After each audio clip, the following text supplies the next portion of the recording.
Ayan, nilibre ako ni Rosie. Kakain kami. Gusto daw niyang tikman yung native na kangkong at saka tortang kangkong din. Tangkay ito na malambot. Ayan, tuwang-tuwa si Rosie. Masarap talaga yan. Native na kangkong yan. O naman. Ang alam mo lang kasi, yung puti na kangkong. Balik tayo dyan yun. Mas masarap ang native na kangkong. Tingnan mo yung torta ko. Masarap, di ba? Inuha ko lang nga ito. Ano ka ba? Mmm. Sarap. Grabe ah. Diba? Kailangan ko. Alam mo, pagka kumain ako dito, iniling-intan lang ang ano niyan sa hog. Tapos nilagyan ko ng konting bagoong. Ay, ito. May Lasa. pagkakong to. Oh, tikman mo. Oh.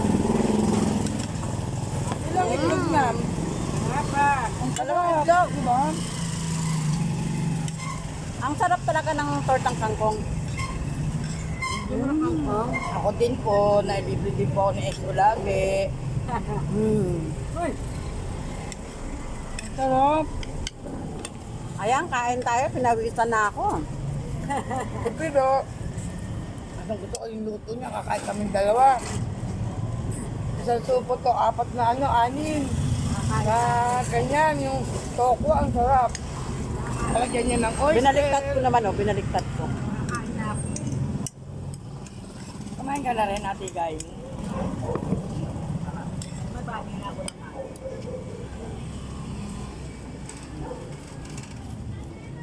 Sarap talaga. Ang sarap kumain, lalap libre. Ano lang masarap, yung puting kangkong o pulang kangkong? Yeah, masarap din yun ah. Hindi makasalita si Rosie.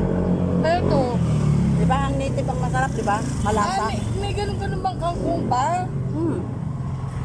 Mas marasa ang pulang kangkong. Ang sabaw-sabaw. Mm. Gali, kain! Perahin na lang. Busi. Sarap. Super. Kain vlog natin, ma'am. Yung torta, tamang-tama yung ano, no, timpla no. Sarap. Sarap ng torta. Parang yung ano siya, yung... Ano ba yung tinotang ano? May anghang din. Lalo na pag nilagyan ko yan ng ano, ng carrots. May anghang din. Sarap.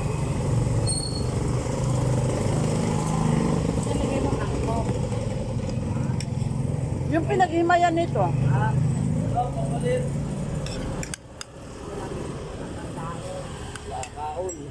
Ayan lang mga kalungsod. Ito, busy kami ni Rosie kakakain dito sa labas sa aking adobong kangkong at saka tortang kangkong. Ayan lang may share ko and thank you. Thank you for watching.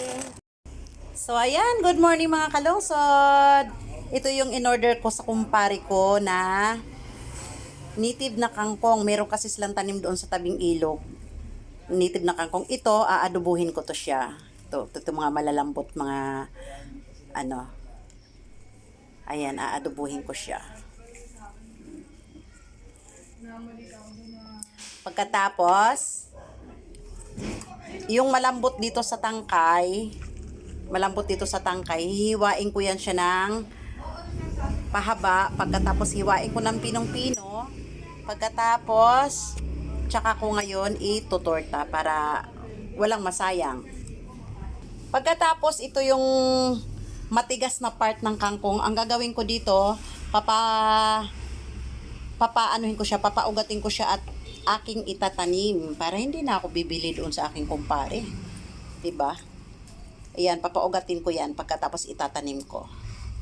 Kasi yung aking Chinese kangkong ubos ko na, tapos ko na niluto. Kaya magpapalit ako ng native kangkong. Sa terrace ko lang 'yan tinatanim sa malapad na, yung parang ganito na may butas-butas.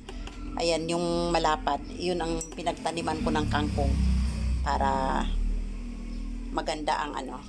Ayan, sa ganito ko tinatanim ang kangkong ko, in Chinese kangkong. Meron akong 2 ganito. Binili ko lang yan sa mga lakal. Ang dami kong binili, 22 piraso. Binili ko ng 5 piso ang isa. Iyan, yun yung tinaniman ko ng kangkong. ilang ilang harvestan din ako, naka-4 na harvest at ako. Ngayon, magpapalit ako, hindi rin muna Chinese kangkong, native kangkong ang itatanim ko dito. So, ayan na mga kalungsod.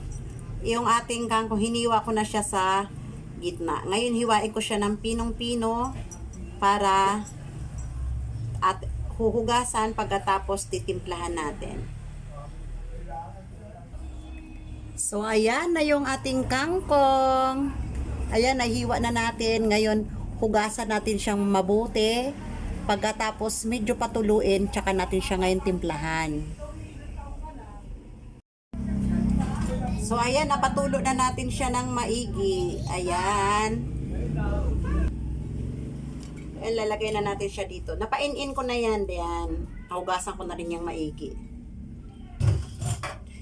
Ngayon sa aking naripak na, asa na ba yun? Oh my goodness. Ayan, nagripak ako nung isang araw ng mga harina at saka cornstarch. So, ilalagay natin yung iba dito. Ayan. Tapos, cornstarch. Dagdagan natin siya ng konting harina kasi konti lang. Ang cornstarch okay na to.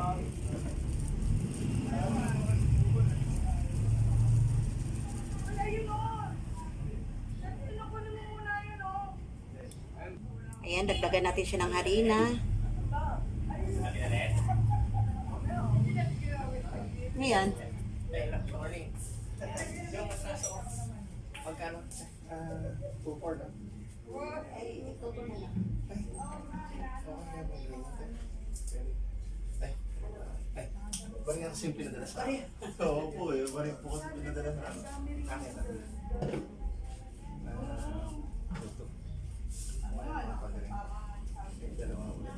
Ano ito? I-renew mo rin ito? Eh, wala kasi. Yung allowance sabi nila.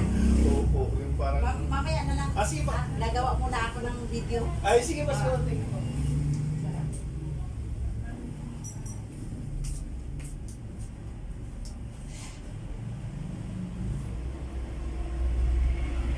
Lagyan natin siya ng kunting paminta.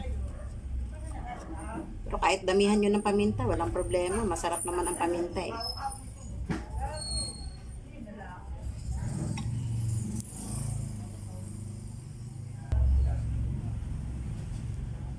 Kulang yung isang itlog natin, dagdagan natin ng isa pang itlog. Medyo kulang yung pagkaano.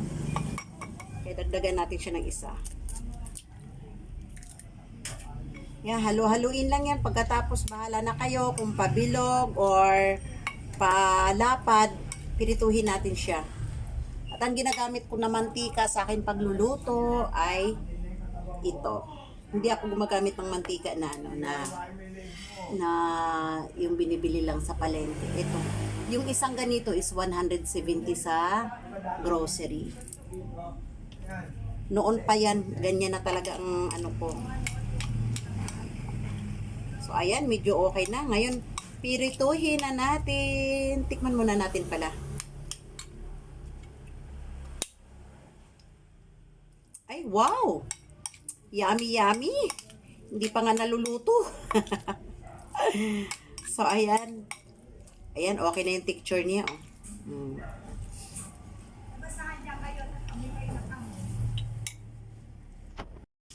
So, yung aking adobong kangkong, lagyan ko siya ng konting bagoong pampalasa at yung ating wala tayong giniling ngayon. So, yung giniling inkan na lang ang aking ilalagay. So, ayan na yung aking adobong kangkong. Ayan, ang sarap. Tinikman nga ng kapitbahay ko.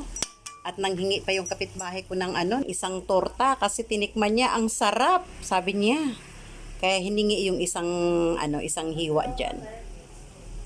Ang sarap nga naman talaga niya mga kalungsod. Wala kang maitatapon kasi yung pinakamatigas itatanim ko, papaugatin ko siya. Pagkatapos yung medyo malambot na tangkay, yan, tinorta ko.